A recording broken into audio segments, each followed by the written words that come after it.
Président Mbosso mbote na yo. Mbote ndeko nanga Marius. Mikole uti koleka Assemblée nationale uti kocha ba konzi ya sika ya seni kasi batu ebele ba sepeli na ngote ba moni lokola président Mbosso na Assemblée nationale mingi yo osali forcing ya ko imposer batu wana. Okolo bana bango nini? Na lobi boy. Président Mbosso asali forcing te. Biloko nyonso to négociaki yango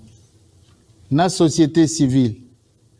na classe politique. Na kati ya classe politique tozali na majorité na opposition. Na zape na mikando to signa. Tango to voter loi to kanaki biso nyonso. Loi wana to votaki yango po to kanaki. Opposition et majorité. Président a promulgué loi. Et comme tango ya kosala calendrier. Tout ça li calendrier. Ya ko désigner ba membre ya seni. Composante na composante. Lingumba na lingumba izalaki na kota na yaye. Tu yibisi bango kota na bango ba yibi yango. Iza na kati ya loi. Mutu na mutu ayibi yango. E komi tango sikawa mutu na mutu apona batu na ye boye bakokenda kusala na commission électorale. Ba mususu ba poni. Majorité a poni. Société civile a poni. Mais na kati ya société civile batu baokana kite ezali bakonzi na biso ba père spirituel ya ba confession religieuse bango baokana kite. Kuna na kati biso kaka toko kopesa conseil. Na pesa ki badele sanze misato mobimba toloba mibale na ndambo.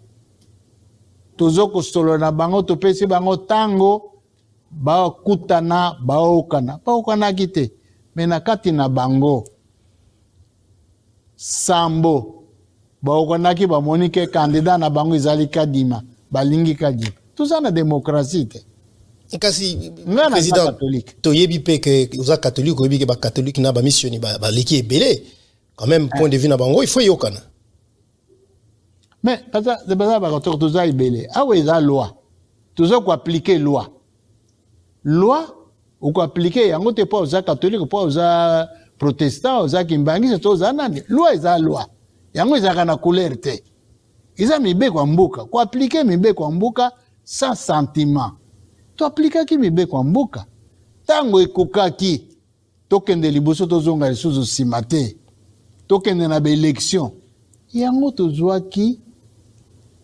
ba décision to organiser plénière pe to bimisi bato boye baboyaki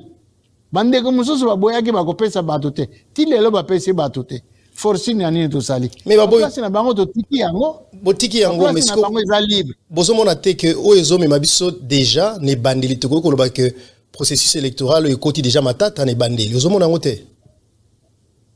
yeko me mabiso na mobulu te est-ce que sika mobulu bimi kima eza na kati ya Congo à part mobulu oyo banguna ya mabe bazo buma bandeko na biso na est reste ya mbuka mobimbiza kimia Kinshasa eza kimia mangungu jamais kobanga makelele jamais kobanga ba congolais balinga koloba mingi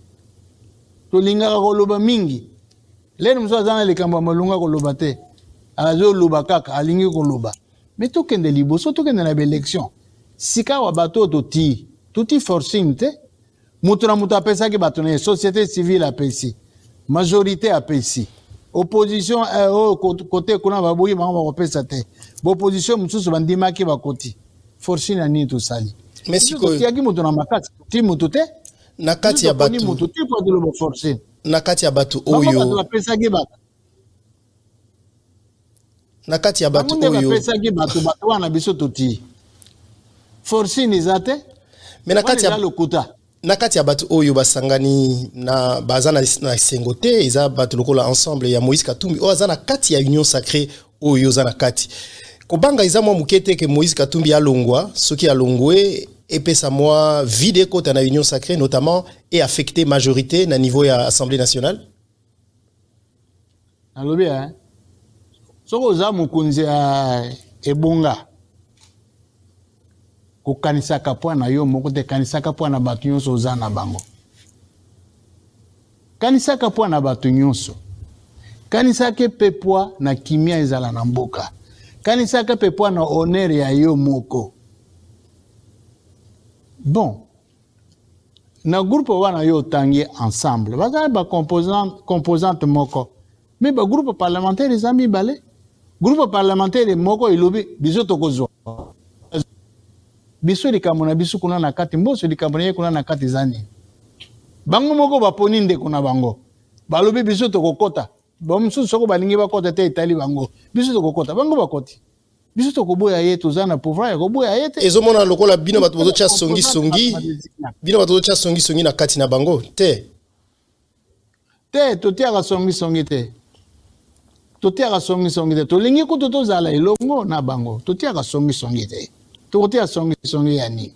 kasi mwako banga ezali te ke soki balongwe et affecté majorité te tozo banga te soko balongwe boye bakotikala pe bazana na kati tokotikala na bamususu soko balongwe bakei mena kanisi bakolongwa te wana nga moto na kanisi nga na yebi te oyo koleka kuna epa na bango Toyebi pe lisusu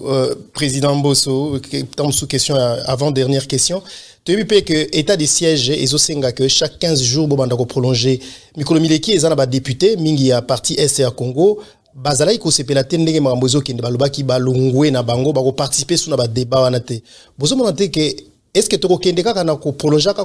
ka état de siège bon ya solo tango to bandaki to kanisaki makambo ekosila noki mais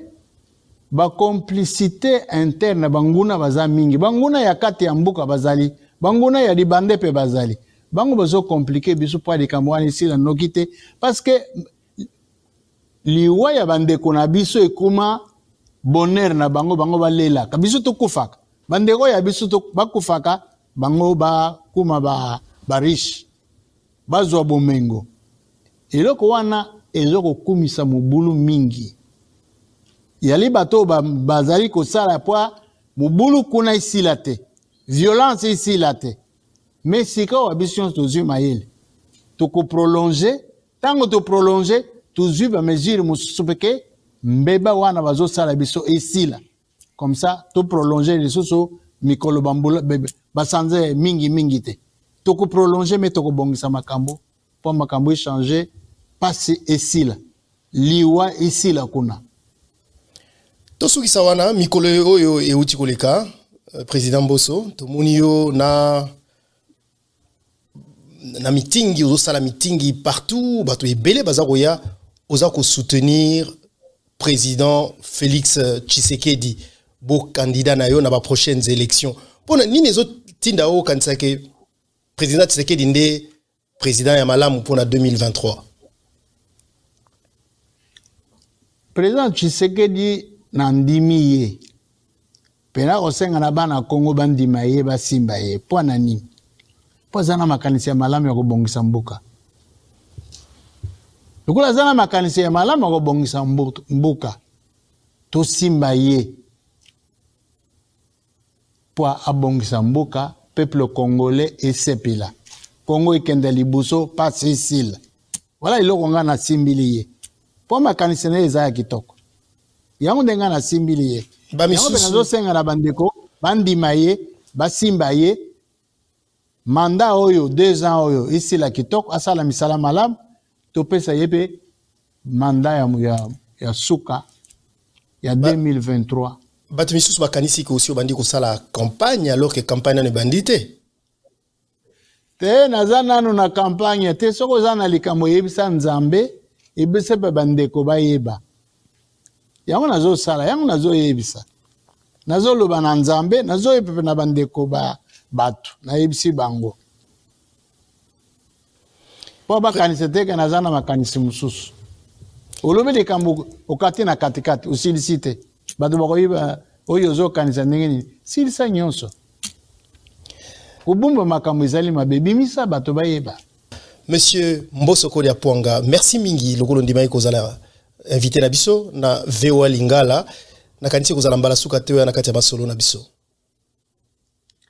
Ndeko Marius Matondo na pisio Matondo mingi na ndenge opesi ngai mwa tango na solola na makambo oyo ezokoleka na mboka na biso.